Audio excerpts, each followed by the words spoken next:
katropa, so magandang araw sa atin. Sobrang excited ako kasi ngayong araw may share ako sa inyong makakatulong sa business nyo na mas mapalalim ka pa sa online marketing. Diba? Papakita ko sa inyo kung ano yung mga advantage kapag ka nag-online marketing ka at disadvantage kapag ka meron kang traditional business sa panahon ngayon. Ito sobrang dami mong matututunan kasi ito isa sa mga bagay na napanood ko noong time na nagsisimula ako mag-online marketing. Mas napalawak yung knowledge ko regarding the business, no? Makikita mo in reality na ito talaga yung nangyayari sa mga traditional businesses ngayon. And kung napapansin nga natin, di ba, sobrang daming traditional businesses ang mga nagsasara, di ba? Sa ganito, ito yung isa sa mga dahilan kung ba't sila nagsasara. Yeah, para at least ngayon alam mo na kung ano yung mga dapat mong gawin, di ba? Sa panahon ngayon. Alright? So, panoorin mo lang mabuti and I'm sure makakatulong to sa business na ginagawa mo ngayon. Okay? With that, guys, watch this. On one bright and sunny morning, Johnny and Joey decide to start a business. They both had their own great ideas, so they went their own separate ways. Johnny decided to start a brick and mortar store to sell his products. He rented out a nice building at a nice location. He hired a couple of salespeople.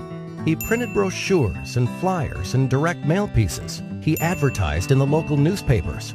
And within a few weeks, Johnny started seeing sales and a lot of local customers. Johnny was excited, but he had a very high overhead and a very low profit margin, so he decided to wait to see some growth. Joey, on the other hand, decided to start an online store to sell his products. Joey got a nice-looking website with a nice little name. He hired a content writer. He invested in online marketing and got some help with SEO and email marketing. He advertised on different websites and signed up for pay-per-click advertising. And within a few weeks, Joey started seeing sales and a lot of customers from all over the country. Joey was excited since he had very low overhead and a very high profit margin, and he could not wait to see some growth. A year passes by. Johnny was still in the same building with the same salespeople and the same marketing strategy and the same local customers. His overheads were still very high and his margins were still very low, so he decides to wait another year to see some growth.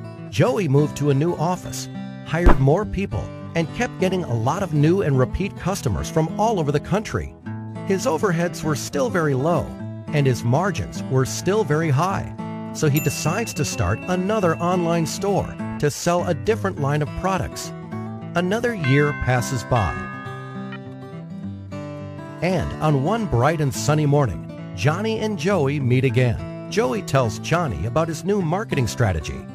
And Johnny realizes his mistakes. Traditional marketing can only get you so far. Think local, but act global. So this time, Johnny went back and fired his rusty salespeople and fired the old-school ad agencies that did the brochures, flyers, and newspaper advertising for him. He hired a good web company and outsourced all his online marketing to them. And within a few weeks, Johnny was again a happy man to see increased profits and lower overheads. And needless to say, he was very thankful to Joey for pointing him in the right direction. So yan, mga katropa, napanood nyo na kung gaano kaganda ang online marketing, di ba? I hope marami kang natutunan and in reality nakakatuwa kasi ganun yun na talaga yung trend di ba? Yung e-commerce, yun na yung trend. So ang point, huwag ka magpahuli, dapat as of today, di ba? Inaaral mo na yung pag-online marketing. Hindi ko alam kung paano mo siya aralin, pero dapat gumagawa ka na ng paraan kung paano ka mag-aral. Maraming coaches na magagaling, pwede ka mag-enroll. Para mas mapabilis yung learnings mo. Kasi yung pag-enroll, guys, hindi mo naman binabayaran dun yung yung fee talaga. Ang binabayaran mo dun is yung experience ng mentor or yung knowledge ng mentor within the years na pinag-aralan niya yung business. Ang binabayaran mo dun yung 5 years, yung 10 years na experience niya sa business na marami siyang failures, marami siyang pagkakamali, or marami siyang bagay na nagawa na kinalugi niya before. Pero ngayon, dahil nga nag-enroll ka, so ang ituturo niya na sa'yo is yun yung mga bagay na tama na.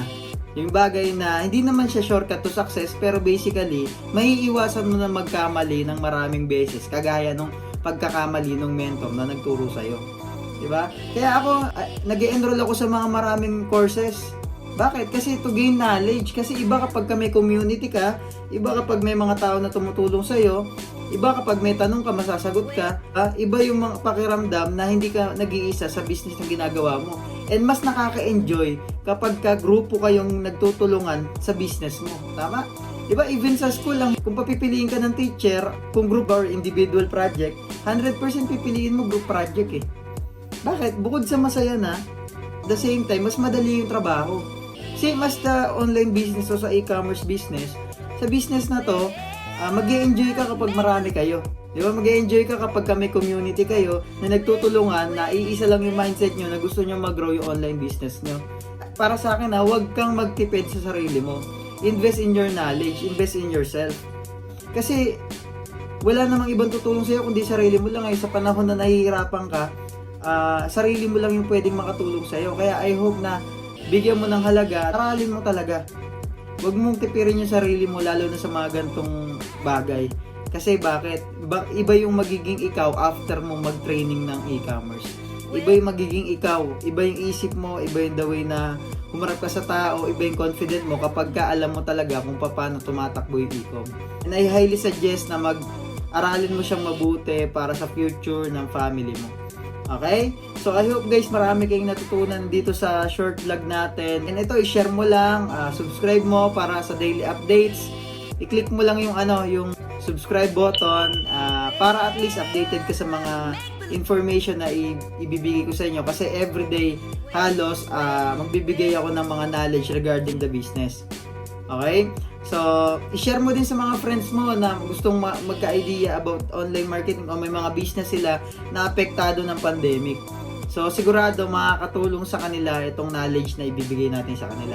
Diba? Kasi ang goal natin is makatulong tayo or ma-inform natin lahat ng mga Pilipino na may pag-asa pa na kaya nating umasenso kahit nasa bahay ka lang. Okay? So, with that, I'm Mentor Marco Avila. See you on the next video, guys.